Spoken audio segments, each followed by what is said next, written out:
Welcome to the Au Jus. I'm your host, Beef Loaf. This show is being powered by From the 108 and FromThe108.com, where you can get all of our content top to bottom. Blogs, podcasts, and videos, including the world-famous Sunday Soak. You can also get all of our merch there as well, including our infamous Wave Sucks and hashtag 108ing Garbs. This show is powered by you, the loyal 108 supporter. Please subscribe to our YouTube channel. Feel free to tickle the undercarriage in the process. Like, comment, turn on notifications, and most definitely super chat, because that's how we get paid, and that's how we continue to make the content you know and love. Tonight's guest. It's the quietest bell I think I've ever had from this show. He's one of the brightest minds on White Sox Twitter, a season ticket holder, and someone whose comment on my feedback and work I fear. He is also Beer Garden Jim's publicist and a staunch supporter of the Raging Bear, Gabriel Bearstown. He's at arude8 on Twitter. Alex Rude, welcome back to the Au Jus, my friend. Thank you. Thank you for having me again. How are you? I'm excellent. Good to talk to you. I'm looking forward to doing a season. They usually call them previews, but we're accountants. These are forecasts, right? This is not a preview. We don't know what the hell happened yet. We're saying we think this shit will happen. So I wanted to adjust the nomenclature because it never made sense to me. I don't know. So how are things? I saw you, the 108 tourney's ongoing. It's actually in the Elite Eight tonight. Those matchups are coming to an end. They're going to end at about 8 o'clock tonight, and then I'll do the post-game show with the boys. You ended up facing off with your buddy Senor Sox, and he beat you pretty good. Now, how much did he pay you not to reveal all the info you have about him on the side that could have downed him in this tournament? No comment. Coming out of my client calls at like 11 a.m. and looking at 70-30, I was like, just complete defeat. It's just like not even worth putting in any effort at that point.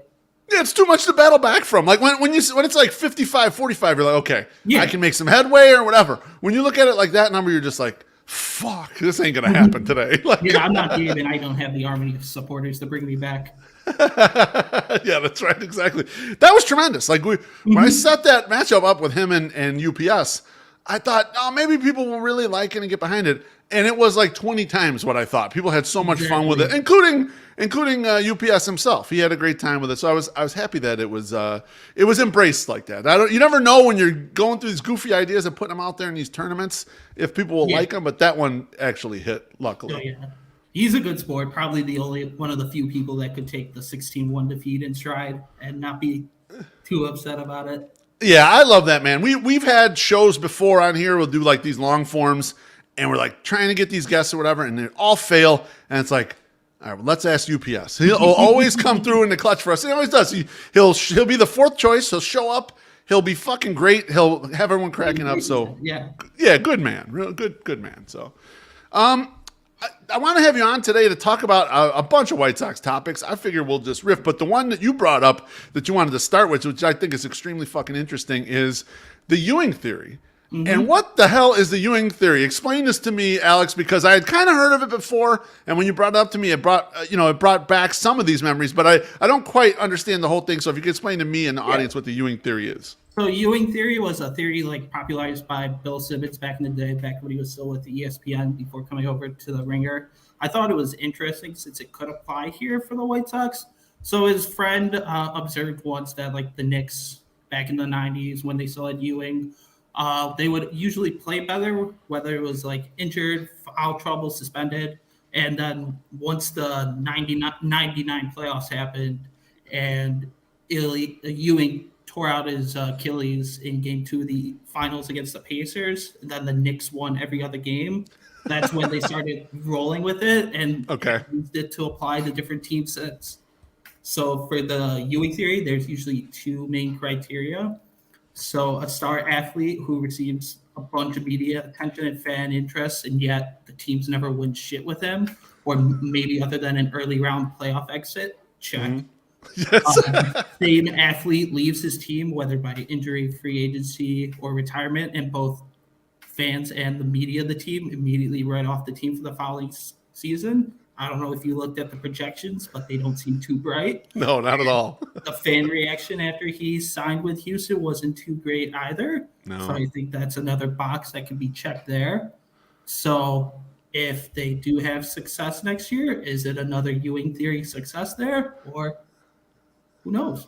I just thought it was interesting. It's an interesting theory because I've kind of heard the broad strokes, and actually I should grab the article that you had sent to me and tweet that out at some point. But there are a lot of examples of this happening, and in a way it makes some sense because sometimes there's a person on your team, whether it be at work or on a sports team or whatever, you lean on them too much. You say, okay, they're going to take care of it. They're going to get the thing done. And when they're gone, it forces everyone else to realize, oh shit, that person's not here. I got to take a responsibility for this. I got to get some shit done.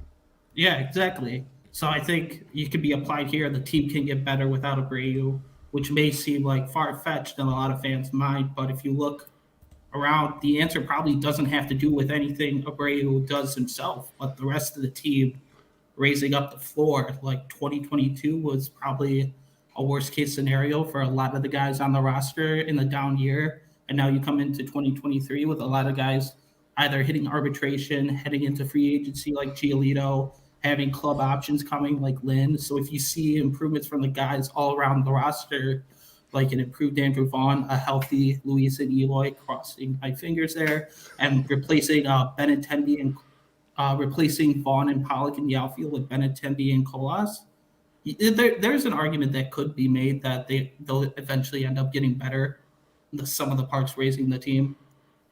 Yeah, absolutely. I totally agree. And you're right. It's a combination of outside incentives, so things that aren't necessarily directly related to this. So like I would use Tim Anderson as an example. He had a down year last year. He watched all the shortstops get paid enormous amounts of money. He's going to be out there in a year or two. And so it's like, well, I got to raise my game because there's a financial incentive there. Or the guys you mentioned that are kind of rolling off their contracts or they need an option to get picked up, they have that incentive. But there's also the incentive of, oh, well, no, that guy's not here to do it anymore. You know, like Andrew Vaughn now, a lot of people are throwing the mantle towards him. It's like, well, you gotta replace in this long lineage of first basemen. But he may lift up his game just because he's like, well, we don't have Jose to do this. Yeah. I got to take a little more of it on myself. And I assume everyone collectively adds that chip on the shoulder. Do you think it'll be outweighted with anyone, or you think everyone's kind of like looking around like, well, we don't got that guy anymore. We need to produce.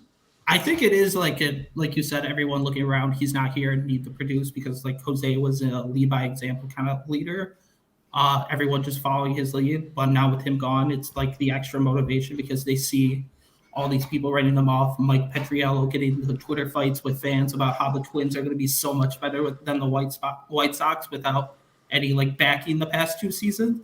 And the other factors like improved leadership, improved manager. Maybe there was something to Tony La Russa like holding this team down. Right. Guess we'll see. Yeah. That's like so much variance with the 2023 White Sox. That's probably the most interested I've been in seeing a season play out in a while. I totally agree with you because, and especially it made me realize it when I saw the Zips projection come out at 74 and I'm like, wait, what? And you realize how wide of a band there is on this squad. Like even the betting markets, which are 10 games up roughly at the 82 and a half, 83 and a half, still you start realizing like, whoa, there's a lot here that could go right or wrong for this squad. And I agree with you. I've never been more excited. As we've gotten closer, I've gotten more and more excited. Like I put a bet in on the over wins. I just put a bet in on the White Sox to win the AL Central. I'm feeling more bullish as we get closer because I do see those upsides that you're talking about. Yeah, I think for the AL Central, it just comes down to was Cleveland for real? And that's another interesting variable with this season because like a lot of their 2022, Jose Ramirez was doing his usual stuff. And then you got Stephen Kwan and other things like that, just being everybody to death. Right. Yeah, you got Josh Naylor popping up. You had an incredibly healthy starting pitching staff, which I saw some reports today about Tristan McKenzie. He's got a little issue, and he had to go for an MRI. So, yeah, you're right. You don't realize you don't think about how fragile the other guy's situation is. You only think about how fragile yours was because you watched it play out in real time last year. Like the injuries in spring training last year to Lynn and Crochet, but just like all the guys going down throughout the year, Giolito getting fat. Yes. There's just a lot of different variables that didn't expect to happen that just tanked the season last year. Absolutely. I want to circle back here on this Ewing theory, specifically with Jose Abreu. Do you think that we overrated Jose Abreu's leadership skills, or do you think we just kind of like shoved the title of leader on him when maybe it wasn't as applicable as you might apply it normally? I think it's a good question to ask. Like over the offseason, whenever I listened to the White Sox Talk podcast with Garth Fine, he was pushing a narrative about how they needed leadership all winter and like they needed to add it because that's something they didn't have in 2022. And that's when I really started to think, if like Abreu's leadership was anywhere near as good as we thought it was, why would Chuck be pushing this narrative? I feel like Chuck doesn't push that without reason. So maybe there's something that we don't know, which makes sense. There's a lot of things that fans don't know about the team. But I think one thing about the seeing by doing with Abreu's desire to play 162 and his tendency to play through everything when he's hurt and probably rubbed off on the guys. And even though like he was able to play through injuries without it affecting him, but other guys couldn't. So probably seeing him play through injuries made them want to play through injuries. So that's why we got some shit performances from players throughout the season. So hopefully with them being gone, they can realize that they don't need to play through everything, and taking days off or some time off on the IL isn't the worst thing in the world. Mm-hmm. Yeah, that's a different example, right? I think sometimes we throw leadership as a nebulous term to cover anything that we can't identify, kind of like statistically. We're both stat head guys, but we also key into like the non-statistical things. And sometimes I think we just throw the cover of leadership on stuff. Like, and if things go wrong, then it goes to, let's blame the leaders. When I agree with you, Alex, Jose was just a professional who does his job. And I'm sure he had a word for guys here or there, but I don't think he was standing up on top of a chair screaming at people, telling them to get their shit together or something. And truth be told, when you're a professional, I mean, you should only need a limited amount of that in your life. You should be able to get your own shit together, in my estimation of it. But I think you're right. I think maybe we as fans threw too much onto he's a great leader when he's just a great player who happened to be a lead by example guy. And it's nothing. And some of it maybe doesn't translate to some of these guys. Some of them, it didn't help. And like you said, with the injuries, if people were trying to play through them ill-advised, they're not tough guys like Jose Abreu, like don't do it. Yeah. Wasn't it at some point last year when they had like Lewis said in a press conference, they had guys on like certain limitations that weren't allowed to sprint? Yes. Why are they even playing if they can't even sprint? Those are always weird things to me that like, well, what's the deal here? Like if we all know that answer right there, okay, you always hear there wasn't great communication between the dugout and the front office. But when the information gets like out there to like you and I and we hear it, like shouldn't the front office know that like the guys are hurt and they shouldn't be playing and we should replace them? Like I always thought like a lot of that got pushed on Tony, and I'm not defending Tony because Tony was brutal last year. But, there could be some shared responsibility here.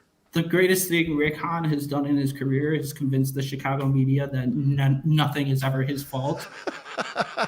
That's right. It's like there is a lot that like Rick can do and step in. Like it's his job to manage the roster. Why is Tony getting blamed for all this? Why is Tony getting blamed for Leury Garcia getting a contract longer than his own? That's right.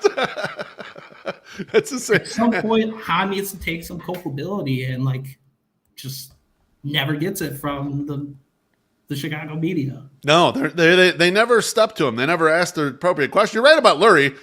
Yeah, one, why would Tony assign him a contract longer than his own? That makes sense. And then what about the 9 years that Leury Garcia was here before Tony got here, or 8 years or whatever it was, when you could have non-tendered him all those different times? Exactly. Tony wasn't the manager. I think Rick Hahn was the guy who said, we'll tender this guy a contract. We'd like to keep him here. So I don't know if he's Tony's guy thing is as strong as we might think it is. Exactly. And in Major League Baseball in the year 2022, there's no way, and the front office didn't have any input in the lineups either. Right. Yes, correct. I would agree with that 100%. All right, let's jump off of Jose Abreu for a moment. I want to get into some very specific types of forecast stuff. First things first, and I'm bullish on this guy. I'm a fan. I even have a substantial bet. Well, as substantial as PointsBet will let me get, they only let me bet $50 on this, Alex, which is a damn shame. But I got Oscar Colas plus 2,500 to win AL Rookie of the Year. So my question for you, open-ended question: Oscar Colas becomes the White Sox best right fielder since? Are we looking more like single season or like a long term? Because I'll go single season. That's fine. I think it's like since the Adam Eaton 2016 year, since it's been pretty bare since. Yeah. I think it's just he has to beat one good year of Avi Garcia, and he would have the best right fielder since they tore this all down. Yep. So that's not. It's like a low bar to clear, so it won't be saying too much to become the best right fielder of the past like 7-8 years. But Right. his single seat, it's going to be interesting to see like how he adjusts to being the MLB in the first place, and then it happens to every rookie at some point. How does the league's going to adjust to him? How does he adjust back? Because a lot of the times when rookies face that first adjustment, they can't ever adjust back. Look at your mean Mercedes. Once they figured him out, he's out of Major League Baseball at this point. Yeah. So if he can adjust back successfully and still be an above average guy, I think Steamer has him as like a 101 WRC plus. That's still a pretty good rookie season. For sure. All things considered. Yeah, absolutely. I would take that. And what's interesting about Colas, at least in the early going, we don't have a lot of data on him because he played one minor league season last year. He crushed everything in sight. We've got 60-ish plate appearances in spring training. It appears that when he's facing same-sided pitcher, left-handed pitcher, he does change his approach significantly. Like he goes more for a contact approach than he does specifically for the power approach that we know and love and we want to see him do against right-handed pitchers. Do you think that shows a level of maturity that maybe the adjustment period won't be as stark as it can be sometimes? Because I like what you're bringing up there. Sometimes you'll go a month, 6 weeks where a guy's down in the valley and it's just brutal.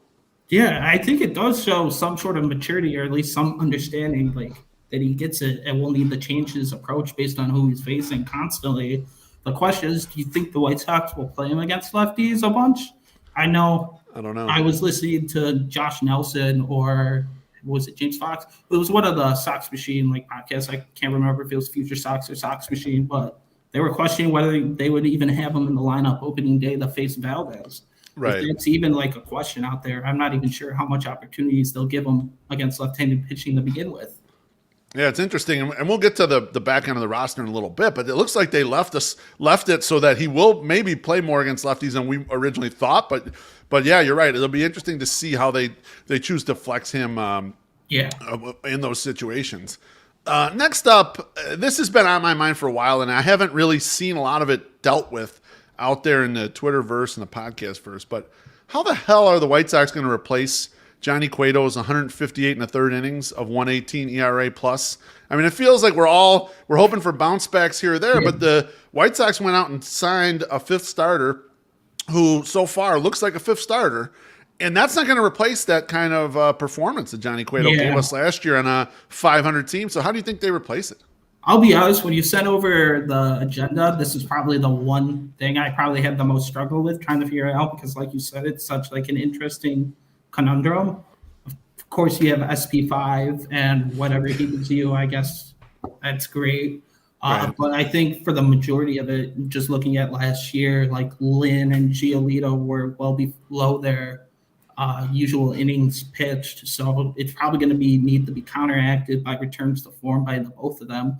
Hopefully less shitty innings in their starts makes everything across the board better in the aggregate. Lance Lynn last year was like 120 innings, and the rest past years provided saved the 60-game season. He was usually at like 170, 180. So hopefully getting up to another 6 covered, that gives you about 60 of those innings. And then Lucas Giolito, just with like his bouts with COVID, hopefully he can make up for the 20, 25 innings that he missed. And I guess the only other spot you can get is like Kopech continues his progression and he gives you more quality innings. I think he was 120 last year with a 112 ERA plus. Some improvements in the quality get to that 118, and then that's another 30 on the board. I think that's about over 100 of those innings. And if SP5 can give you 50 in a 118 ERA plus over 50 of his innings, I guess that's there you go. way to get there. You got it covered. I was wondering too, like how much of the calculus will be the White Sox seem to stock up on bullpen depth. Now we're seeing some of it's getting shedded off. Like it looks like Nick Avila is not going to be with the squad, but it also looks like Gregory Santos is going to make the team. And so they've built up a little infrastructure there. I wonder how much they'll be able to lean on that to have fresh arms in the bullpen and kind of because I felt like this. I think when we last talked, Han's approach to building the bullpen was probably the first time he's smartly taken it his entire tenure, like going for cheap non-roster guys or minor league deal guys rather than just paying for the top of the market. So actually having like quality cheap depth that you can stash in Charlotte. So that's really helpful. You have the return of Crochet. Losing Matt Foster does kind of suck because that's one more major league experience arm out the door. But if you can get good quality innings from your bullpen and see some guys make improvements like Joe Kelly, I think your Joe Kelly FIP improvement is probably some of your best work in the winter because thank you. I never even thought about it. It was like when I looked even deeper, it was like the best expected ERA of his career. It just happened to be by far the worst. So some improvement there. It's just more about the sum of the parts improvement that we can see. Right. Yeah, and someone like him should especially be helped by the fact that they spent the offseason improving the defense, right? They got tremendously better in the outfield, and putting Elvis Andrus in the infield is not only in theory a better defender at second, but it's some safety if anyone gets hurt in the left side of the infield as well. Speaking of the defense, the one person I was most interested in, especially after the Dutchman said he'll be making the roster, is what do you think they do with Gavin Sheets this year? That's a good question, man. I'm not sure. He looks like a weird part to fit on this roster. Like I don't see where the plate appearances I mean, I guess if you're just going to say we're going to use him as a bat off the bench against a tough reliever, I guess there's a handful of guys that you could hit for Sebi Zavala when he's in the lineup in that situation. You could hit for whoever's playing second base. Even Andrus has struggles against tough righties. Like there's probably a few spots in leverage situations, but are you really sitting him down for a lot of these? I guess maybe if Andrew Vaughn's back is barking and you're expecting to give him regular maintenance, maybe that's the approach with him there. But it was surprising to see that. Yeah. So, I think the Vaughn maintenance is a good one. I'm surprised you didn't say pinch hitting for Vaughn late, including him on the list, because you're a huge hater, according to Tom Anderson. But I was more intrigued as do you think they'll end up putting him in the outfield? Because they're putting Eloy out there. It seems like putting him in right field from time to time. Just wondering, does Gavin Sheets get in on those games or? Yeah, I think he will. Yeah, I think occasionally he'll be out there. Yeah, I think they trust him enough. He's not as big of a tire fire as Vaughn was out there. He's not good, but he improved. It seemed to improve over time. So I think in a pinch you stick him, especially if you're giving someone else a rest out there and you're sliding everybody around. You give him some time. It doesn't seem like they have a pure defensive outfielder on the bench unless you think that's what they're going to use Romy for. Right. I guess in a pinch you can just put Gavin Sheets out there. Maybe late any defensive replacement Gavin Sheets will come. That would be amazing. It's like tallest midget between him and Eloy in the outfield. Exactly. I trust him he's durable though. He's like a linebacker. I trust him not to get hurt. He might hurt someone else running into them, but I don't think he's going to get hurt himself. Great analysis on Cueto. Now, here's I wanted to go on the downside a little bit here, so I want to get your thought process here. We're at this point in the year, we're always thinking about what's the good things that could happen, what's the upsides. Which core player could you see this thing going horribly wrong? Which one could be way off on in the negative respect? Yeah, when I was thinking about this, I took it as their initial expectations when they initially debuted. So I was kind of had to go with Kopech there because when he came up, we all thought he'd be a top of the rotation arm, but all these injuries have just held him back. So is this another year where another injury pops up and we're dealing with Kopech on the IL or him not being able to make all his starts? Compared to your expectations coming up, being the top of the rotation guy, it seems that Cease has stolen his thunder. Yep. So maybe now moving forward, is it more appropriate to look at him as a serviceable mid-rotation guy that can go out there and give you maybe 140, 150 innings if you're lucky, rather than the top of the rotation ace that we thought he was going to be? Right. Yeah. I wish that he would at least embrace the durability we would have thought from a guy built like him, right? Even if you're not going to be a stud, how about you just give us 180 innings of decentness? Exactly. All right, and last thing in this section, I talked to Tom Fornelli in detail about Pedro Grifol. We were trying to tease out things that we want to see, expect to see, just kind of where we're going to be with him. What do you need to see from him for him to leap out of he's just not TLR and into he's a competent White Sox manager? What kind of things do you need to see, Alex, once the lid lifter goes off and we start seeing real games? Yeah, I think we'll have to see competence in all facets of the job. I hate to use the word competency in my answer, but he's already done it with the coaching staff. He has a pretty impressive staff, looking like an actual major league staff that actually spent their winter working with the guys. Yep. So that was a great first step. And then for me, it's just what I look for most is whenever you're in the post-game press conferences, for whether a decision goes right or wrong, that doesn't really matter to me.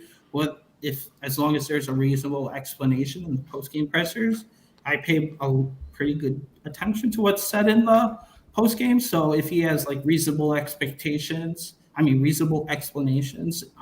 I think I can be fine with basically anything, rather than what we used to have, and it was just manager yelling at Fegan. Right, exactly. Just it was my decision, and I think it's right, so that's it. It was no explanation of it at all. Yeah, the Grifol thing is fascinating to me because right away he's already being and the organization's doing it, and the average fan is doing it. It's he's this savior, and he's already doing great, and this is but there's also going to be a layer of he's a rookie manager, and he's probably going to screw some stuff up right out of the gate. And I'm trying to be critical of it in a way where I give him forgiveness for making mistakes, because he's probably going to do them right out of the gate. I think for me personally, I want to see him managing in-game aggressively. I want to see him pressing every single edge possible, like he's talking a good game about. Now, I was turned off tremendously by him saying he's going to have consistent lineups, because that's total bullshit. When you got a different-handed pitcher, you're going to mix the lineup up. When you have a different style pitcher, sometimes you should move a couple guys depending on who hits that style better or worse. Yeah. There's a lot of room to be moving lineups. I know what they're trying to do. I know what the talking points are supposed to be, but they're treating me like an idiot. Well, I want Pedro to talk to me like I understand what's going on out here, and he hasn't done that, in my personal opinion. It feels like that was a talking point from above after all the complaints we got for the 150 lineups last year.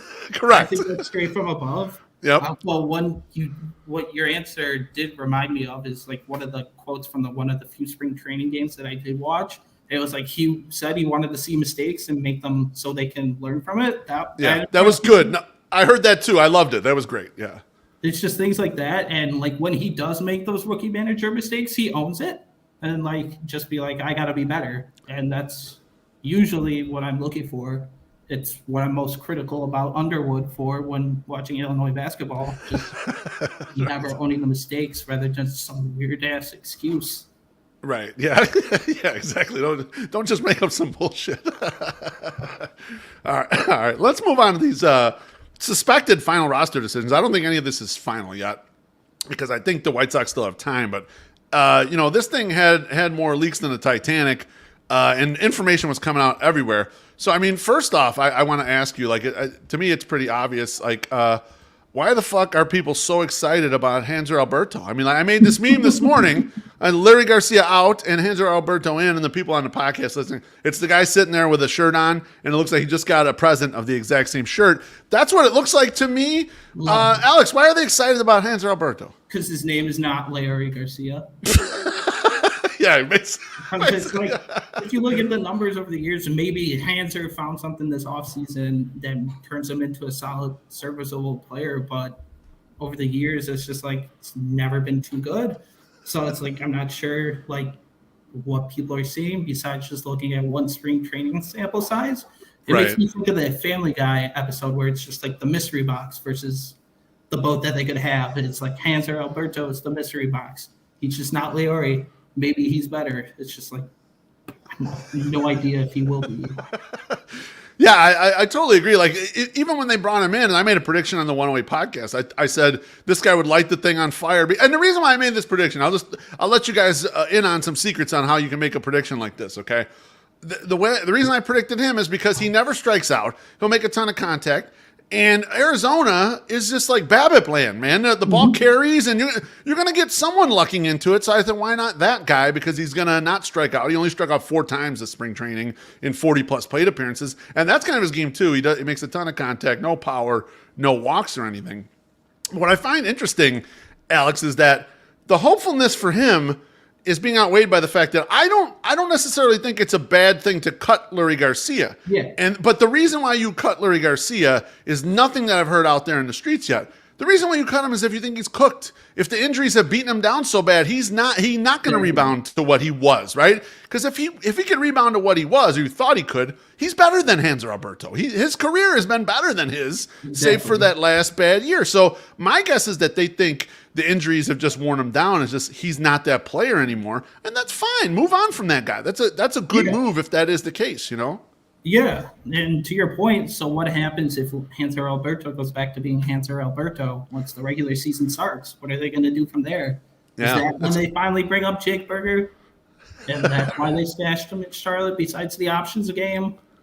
Just like there really is like no difference between the two, just looking at them holistically throughout the years. Right. I think Leury is better, like you said. Yeah, I mean, Leury's slightly better. And he's more. He has more utility because he can go stand in some outfield spots and embarrass you less than Hanser would. So this is really a choice of.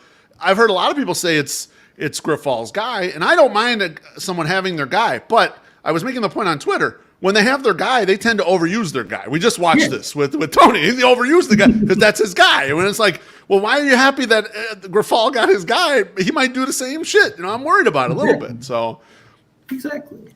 You mentioned Alberto turning back into himself. I mean, I'm more scared of Elvis Andrus turning back into himself. Like, we got great Elvis Andrus last year, and he doesn't need to be that good again. I just worry about fan expectations of, like, he's going to be that guy. It's like, he might not be that guy. Just everyone chill. He'll be fine. Serviceable. He's probably, like, top second baseman the White Sox have had in their history. Like, he could be pretty much since Ray Durham. I mean, he'd be middle of the pack in the majors if he's like that, Alex. I mean, the way second base is right now. So I'm not throwing shade at it. And for $3 million, you make that play all day long. Like, that's a great signing. I'm just a little worried about the fans. And Senor kind of like read my mind. It's like the hit for contact doesn't strike out. The exact same guy that Rick Hahn spent the number 4 overall pick on. Yes. Yes, he did. Yeah, that's a I don't care how much people strike out or don't, just as long as they're productive. It doesn't light me up when a guy just makes a lot of contact, doesn't do anything with it. Like, I don't care. That's just like my least favorite baseball argument. Like, striking out doesn't really matter too much in the scheme of things. Outs are outs. Like, if somebody's on base, I'd much rather take the strikeout than a double play there. Like, it's whatever. Yeah, and Senor Sox echoes your point. Yeah, hit for contact, doesn't strike out, no power. He's basically Nicky Two Strikes. Yeah, that's correct. And Shane Spagnola, the glove is worth $3 million. Yeah, you're right. The glove is you're 100% right. That's a good call. The glove, especially if the glove has to pick up 30 games at shortstop, is easily worth that $3 million. So yeah, good signing. I'm a fan of it. Let's go down a couple of these bench spots here real quick, Alex. So Romy Gonzalez is making the 26-man roster. He's certainly got some flaws, but why do you think he got the nod in this situation, and why is he going to be on the 26-man? If you're like, he's the coach staff's guy. Like, they're all Miami dudes, and Romy's from Miami, went to Miami. He spent all winter with them. He was their pet project. The results actually kind of came after everybody was like shitting on him after like 2 weeks. And he actually turned it around, had another home run today. I think he ended the spring with like a 900 OPS. And I'm not even like a spring training guy. But like that's all the evidence Pedro and his staff needs to be like, see, we already fixed him. He's staying with us. Like, in any meetings with the front office. Yeah, I wondered about that point too, Alex, because they had made note of it in the offseason that he was hanging out with Mike Tosar and they were working on things with the hitting and a bunch of these guys, but the Miami guys were all working together, and Romy was a guy that was named in that. Mm-hmm. When I'm watching the spring training, I put a tweet out there. It's like, when are we going to start seeing some of these results? And you're right. The back end, the last week plus of spring training, the power just jumped off the page. And the kid's a great athlete. But my question with regards to all that is this. If you got some changes you made, and you're having this kid work on them or whatever, and you're getting them going, is the best role for him a bench role where he's probably not going to play a lot? Like I was kind of like wondering, like I get the put him on the roster as like, oh, you got the reward here for doing the hard work in the offseason. But would it be more fruitful if he was batting every day somewhere, which I don't think he's going to be on this roster? Could he even do that with Charlotte? Like with Lenny Sosa there? Like, good question. I don't know. There's like not even the everyday at bats available in Charlotte. Maybe just their thought process was like he does go into that Leury role and can be a serviceable defensive replacement in the outfield, because they've been running him out in the outfield the past like couple weeks, I'm pretty sure. Like, I guess they thought that was the best use of him, and maybe that's their insurance in case Andrews does regress, and like they believe in him. Right. You can throw him in the second base, and maybe by the end of the year he does take over it by full time. That's what I thought too, Alex. When I saw that, I thought, wait a minute, are they trying to sneak one by us here? Are they really like going to give Romy a shot once the season gets going to take over second base if he's playing real well and slide Andrews? Because when they sign Andrews, and like Shane had made the comment in there, like the glove is worth the $3 million. When they signed him, I told Treasy, I'm like, best case scenario here is Romy wins that job.